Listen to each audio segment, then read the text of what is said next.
Hello, my dear viewers. Welcome to our channel, the Bio Classes. In today's lecture, we are going to discuss the further process of the digestion. अब हम देखेंगे कि small intestine में digestion की process कैसे होती है.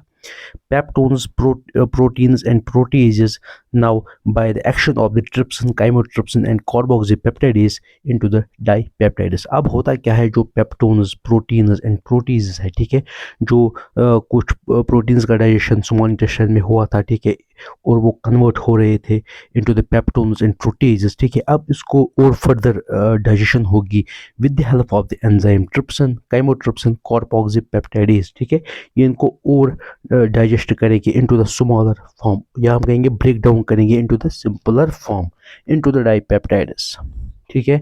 यहाँ पर जो ये peptones, proteins and proteases convert हो रहा है इनटू द डाइपेप्टाइड्स, ये यहाँ पर स्मॉल इंटेस्टाइन में हो रहा है, ठीक है. उसके बाद पॉलीसैकेराइड्स, जो पॉलीसैकेराइड्स है, जो कि कॉम्प्लेक्स फॉर्म ऑफ शुगर है, ठीक है, या हम कहेंगे कार्बोहाइड्रेट है, ठीक है, वो कन्वर्ट हो रहा है इनटू द डाइसैकेराइड्स, वो हो रहा है और सिंपल फॉर्म है, ठीक है, with the help of the enzyme amylase. उसके बाद क्या होता है, जो फैट्स है, फैट जो है with help of the enzyme lipases, वो कन्वर्ट हो रहे हैं डाई एंड मोनोग्लिसराइड्स में. उसके बाद आता है न्यूक्लिक एसिड. अब न्यूक्लिक एसिड यहाँ पर क्या, न्यूक्लिक एसिड जो है, जो हमारे खाने में आरएनए, डीएनए भी प्रेजेंट होता है, ठीक है, उसमें उसमें उसमें जो एंजाइम है वो न्यूक्लियस एंजाइम काम करता है, ठीक है, और वो उसको कन्वर्ट करता है इनटू द न्यूक्लियोटाइड्स. अब यहाँ पर आपने देखा कि कैसे कन्वर्जन हो रहा है, ठीक है. यहाँ पर peptones, proteins, proteases, polysaccharides and fats and nucleic acid का, ठीक है. यहाँ पर जो ये एंजाइम्स है, ये पैंक्रियाटिक जूस के एंजाइम्स है, ठीक है, और बाइल के कुछ यहाँ पर ये काम कर रहे हैं इन पर, ठीक है.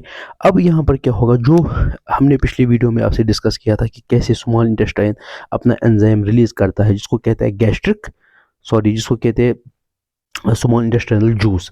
अब जो स्मॉल इंटेस्टाइन खुद के एंजाइम रिलीज करता है, वो इन पे अब एक्ट करेंगे, ठीक है. यहाँ पर अब आप देख सकते हैं.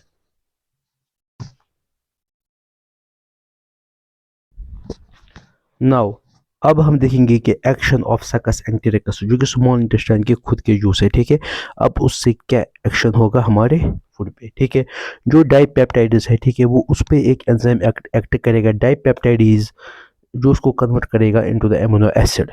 उसके बाद जो हमारे डाइसैकेराइड्स बन रहे थे अभी, ठीक है, वो अब कन्वर्ट हो रहे वो अब कन्वर्ट होंगे इनटू द अनदर फॉर्म. यहाँ पर आप देख सकते हैं माल्टोज, उस पर एक्ट करेगा माल्टेज, उसको कन्वर्ट करेगा ग्लूकोज प्लस ग्लूकोज.